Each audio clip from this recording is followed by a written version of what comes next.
Hi friends, Don Barar here with the January 2025 market report for Fountain Hills. There continues to be dramatic shifts in the market. Let's see what the numbers tell us.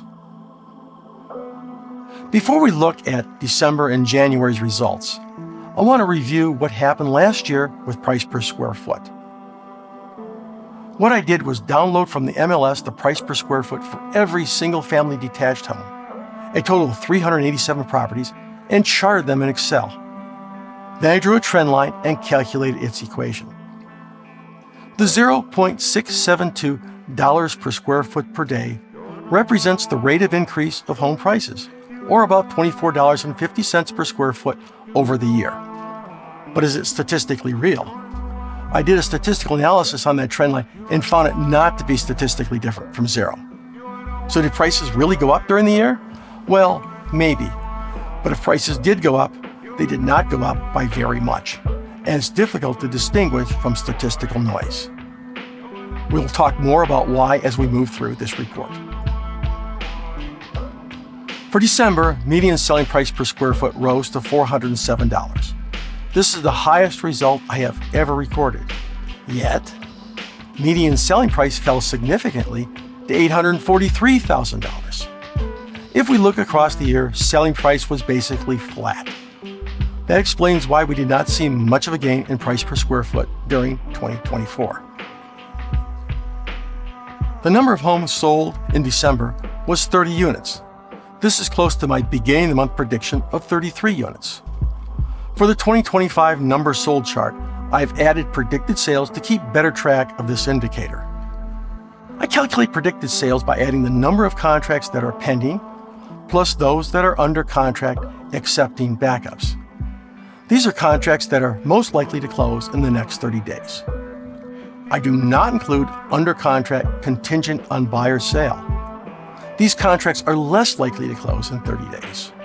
If we see a large gap between predicted and actual sales, that may mean individuals are canceling contracts and may indicate a problem in the real estate market. For December, the actual number of sales were 90% of the predicted 33 units. This is in line with long-term trends. However, for September, October, and November, we were averaging 80% of predicted value, and this was giving me concerns about the overall health of the market. For January, we have 30 properties that are predicted to close. It will be interesting to see if actual sales stay at or above the 90% of predicted sales. To begin January, inventory declined to 121 units. Declining inventory for December is typical, as many sellers prefer to wait until after December to list their homes so they are not disturbed during the holidays. Still, inventories of homes in Fountain Hills are at their highest level we have seen in recent years. It will be interesting to see if inventory starts to climb again through April as it has done in the past. Finally, let's look at inventory turn rate. This is calculated by taking the current inventory of homes and dividing by the number of homes sold the previous month. Inventory turn rate is a great measure of determining whether it's a buyer or a seller's market. A result greater than 6 months is a buyer's market, and less than 4 months is a seller's market. We begin January with an inventory turn rate of 4 months, a neutral market. Let's examine this closer. In 2023, we had neutral markets for the months of October and November. This year, we are getting 3 months of a neutral market for November, December, and January. This also explains why there has not been a big increase in price per square foot for 2024.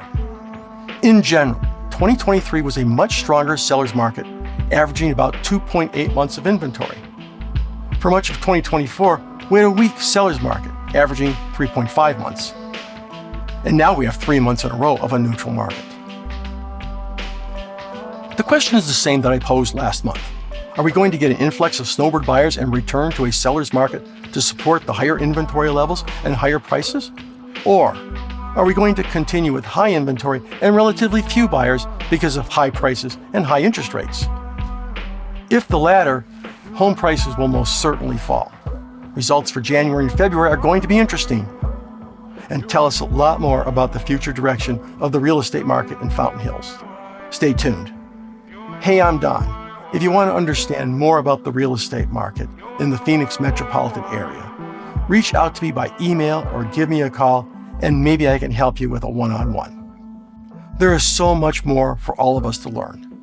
And as always, I appreciate you, and we'll see you in the next video.